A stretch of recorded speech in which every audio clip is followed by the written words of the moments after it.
Now part 2, hopefully when I'm uploading this one, the part 1 will be uploaded already, so it will not be out of order, hopefully. Anyways, so from what I've said in the last video, on Wattpad, I also have a video that explain about vegetation from Crash Course. So if you ever go on Wattpad, you can check that out.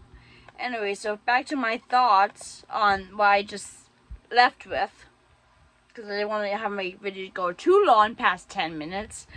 Now finally, that's the end of the third day. This is a beautiful image. These voices created above is a video explaining vegetation. And so that's what I said. Verses 14 to 19. And God said, let there be lights in the vault of the sky to separate the day from the night, and let them serve as signs to mark sacred times and days and years, and let the sky to give light on the earth. And it was so. God made two great lights, the greater light to govern the sky, and the lesser light to govern the night. He also made the stars. God set them in the vault of the sky to give light on the earth, to govern the day and the night, and to separate light from darkness. And God saw that it was good, and there was evening, and there was morning the fourth day. Stars are very good, and that's how you can see at nighttime. And later on, with Abraham, stars would be very, very important.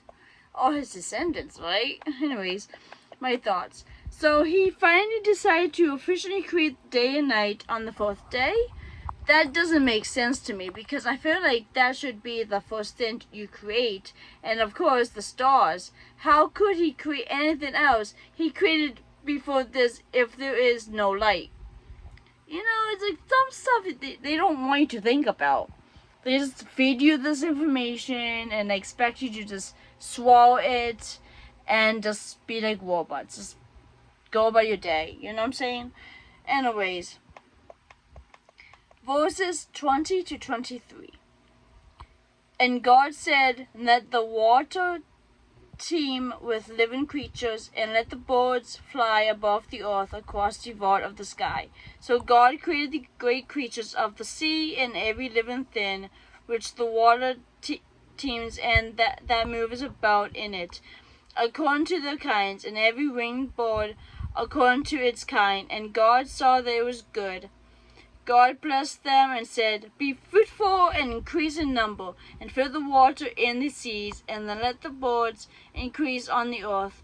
And there was evening, and there was morning the fifth day. So on the fifth day he had created creatures, which we know by all these different animal species. And I can imagine they didn't really know a lot about what kind of species they would have, because that came up later on. But anyways, my thoughts. Now that was the fifth day. On this day he apparently created the great creatures and encouraged them to be fruitful and increase. My question here is, where are the dinosaurs? Those were great creatures, and they were walking the earth millions of years before other animals came. This is a fact. Some creationists wants to either deny the fact that there were dinosaurs, or try to claim there was dinosaurs in the Bible. But there hasn't. I read the Bible, and it's like, I don't see it. You know, and like at the time, like there was a time where we did not know there were dinosaurs around, so people didn't think of like dinosaurs and put them in the Bible, you know what I'm saying? I mean, that's way before mankind was created anyways, you know? But yeah, we had dinosaurs. That's a fact. And apparently there is a creationist museum that incorporate dinosaurs in the Bible, and it's kind of weird. I want to check it out just because I'm curious, but yeah, that's one of the problems I see in the Bible. But anyways, verses 24 and 25. And God said, let the land produce living creatures according to their kinds, and the livestock, the creatures that move along the ground, and the wild animals Yeah, and the wild animals each according to its kind. And it was so. God made the wild animals according to their kinds, and of all the creatures that move along the ground according to their kinds. And God saw that it was good. My thoughts. What I notice as I am going through this, God likes to constantly repeat himself. And that gets annoying, sometimes boring even. Saying that, oh, how, and everything was good, like, and it was good, it was good, it was good. Yeah.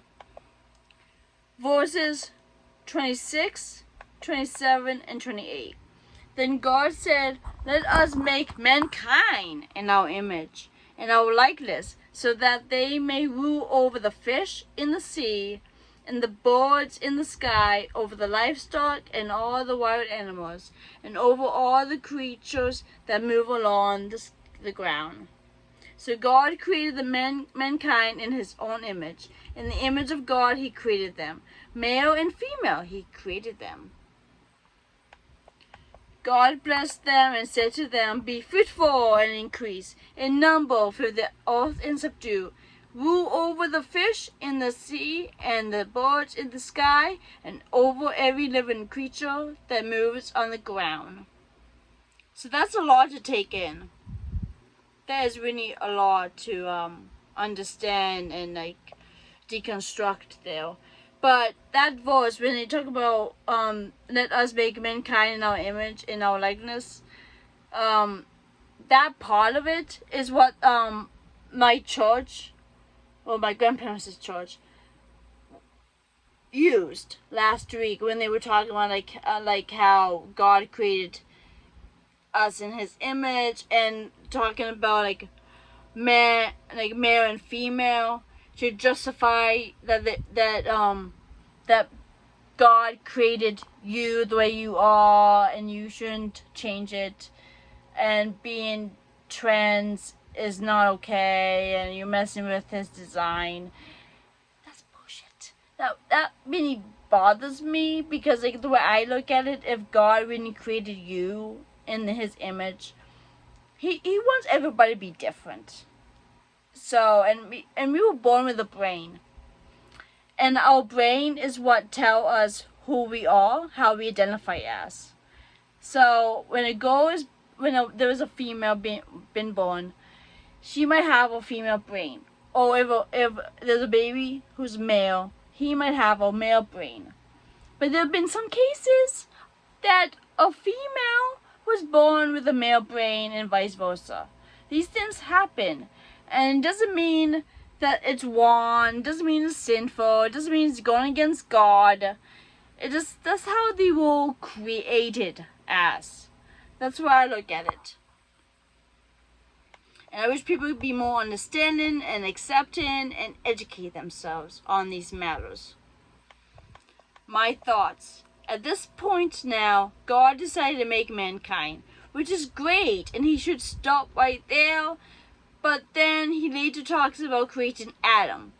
It would make more sense to just say he created mankind and then go on and say that one of the people he created was Adam. It doesn't make sense to me to say in a few verses above that he created mankind, which means more than one person at once, and then a few verses later act like he only created Adam and then Eve, and through them they are the ones that populate the earth. That is not how population happen. When it comes to creating stories, I believe in more of the other mythology creation stories. They are more believable to me. No offense. And for the creation myths I posted on Wattpad, they can check out. I included the Babylonian creation myth, the Greek cosmogonical myth, the Korean creation narratives. So yeah, Genesis is not the only creation story in the world, and it wasn't the first. Many cultures have their own creation story, and all should be respected. Don't feel disrespected for someone having a different belief than you. No one is out to get you just because they follow a different belief about the Lord than you do.